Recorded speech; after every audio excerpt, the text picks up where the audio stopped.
Hi everyone and welcome back to my channel. It's that time of year again, and yes, I don't mean Christmas, but instead I mean the reopening of cinemas around the UK. Well, at least for most of us. I know tier 3 is slowly creeping around the country, I myself included. I'm in Surrey, so I'm going to be hit by it by Saturday. So not everyone, I understand, is able to go to the cinemas quite yet. But at least we're heading in the right direction, right?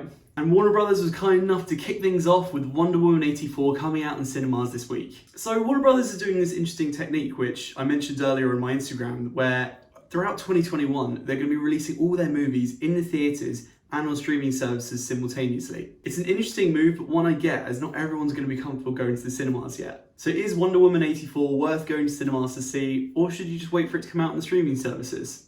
Let's talk about it.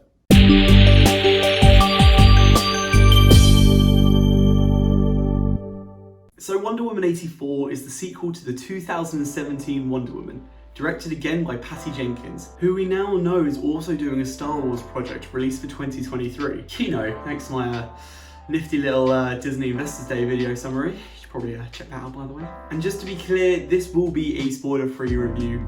I completely get that not everyone's going to be able to see this movie anytime soon. I don't even think it's out in America until Christmas Day, and a lot of people in the UK just aren't going to go to the cinemas right now. But moving on to the review. So Wonder Woman 84, as you guessed, takes place during 1984. 60 to 70 years-ish down the line from the original Wonder Woman, where we now have this much more seasoned and confident hero. And that's probably one of the nicer things to watch in this film. The first Wonder Woman was good, but it wasn't amazing. I find hero origin movies pretty sluggish as they are, as you spend a lot of time in the film waiting for the heroes to reach their maximum potential, which only then you get the full entertainment of watching that superhero. And in this movie, we get a better show of that. Diana's now got 60 years under her belt, and she's pulling off these great and effortless heroics that we'll see a lot of during the start of the film. And along with Gal Gadot returning as Diana, aka Wonder Woman, we also have the return of Chris Pine, who, if you saw the previous movie, you probably remember met an unfortunate end. And the trailers did tell us that he was returning to us in this film, but it didn't quite mention how or why. So I'm not going to talk about that either.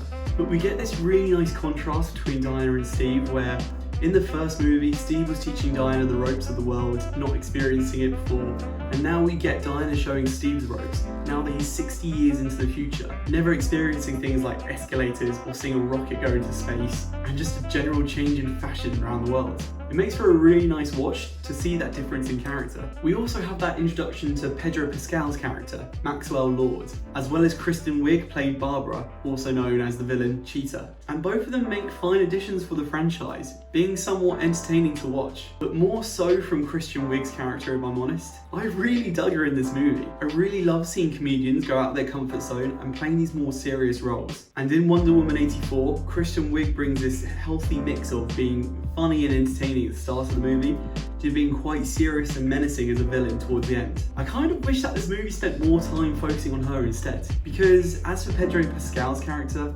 unfortunately he's just a little more meh, and that kind of combines with the overall story of this film as well. It feels a little side quest like. The first film developed our hero so much on a personal level, and this movie almost makes a focus on this completely inconsequential and isolated issue. There is an overlying theme about how much he misses Steve, and that the overall message of the movie is that you have to accept the truth in front of you. But other than that, this film does feel very isolating, which feels really weird considering the scale of the crisis that this movie shows us towards the end. And I think some of that comes down to the placing of the timeline this movie's in. I really don't understand why they chose to do a sequel here, before Man of Steel and before Batman v Superman. I'm really hoping it wasn't just because they wanted to milk that 80s nostalgia that Hollywood's been going through for the last 5 years, because doing so has made this movie feel incorrect. The whole point of Bruce Wayne's investigation in Batman v Superman is that Diana was very hard to find.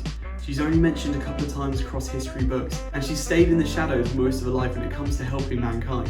This movie kind of completely contradicts that. She's all over media, security cam footage, and she plays a very active lifestyle in society. The story itself, I think you have to make some quick decisions a couple of times throughout as to whether you're on board or not. And there are a couple of times throughout the story where if you're not really feeling it, it's not going to change your mind down the line either. Which is a shame because I think there are some really great moments in this film. The relationship between Diana and Steve, as I mentioned earlier. The action in this movie is really well shot and choreographed, and I think Kristen Wiig makes for a really great villain. But the overlying story of this magic MacGuffin that they've got to find just tainted the movie. It's dragged out in this story which could have had 10 or so minutes trimmed off to make it feel faster paced, with a resolution that's gonna leave a lot of people with questions. Certainly did for me. This film's ending doesn't make sense to me at all, and this kind of combines into that isolated side quest feeling this movie gives. The scale of this threat is so huge that it makes no sense that this is never mentioned in the future films down the timeline, such as Man of Steel, such as Batman v Superman, which is why it was so strange to do it here. Why didn't they just do it after Justice League? Even the opening 10-minute sequence of the film, which is great to watch, is completely unnecessary to the story. Dare I say it, you could have probably taken it out to make this film feel less bloated. And it's not fair, I feel like I'm digging into this film a lot more than I should. The way I'm talking about it certainly doesn't reflect the amount of enjoyment I had watching it. I think, similarly to its predecessor, if you enjoyed the first Wonder Woman film, you're gonna have a good time with this one. I can't easily say if it's better or worse than the first film. The first one in my eyes didn't have great repeat value. I think I saw it once or twice. Where this one, I'm already kind of thinking about watching it again. So that's got to say something surely, I guess. The intro is great, Kristen Wiig is a really great addition, the heavy heartfelt moments land pretty well, and you get some kick-ass scenes in here as well. Overall, I'd say it's worth the watch, and I'd recommend going to see it in cinemas if it's safe for you to do so. And that's it for me here today, guys. Thanks a lot for listening. Let me know if you plan to go see Wonder Woman in cinemas, or if you're going to wait for it to come to streaming platforms at home, or let me know if you've already seen it and what your thoughts are in the comments down below. And as always, stay tuned for more reviews on movies, animes and video games. Until next time guys, take care. Bye bye.